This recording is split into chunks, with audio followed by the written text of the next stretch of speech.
Inlays and onlays are indirect dental restorations, which means they are made outside of your mouth in a lab. Dental onlays are made of a solid, custom-made material like porcelain. An onlay is larger than an inlay but smaller than a dental crown. It is used to fill a large cavity that extends over the cusps of a tooth. A dental inlay is also made of a solid, custom-made material like an onlay. An inlay is molded to fit into the grooves of your tooth.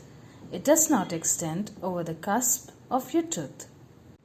Inlays and onlays can increase the tooth strength by up to 75%. They make the tooth more resistant to damage and fractures than traditional fillings.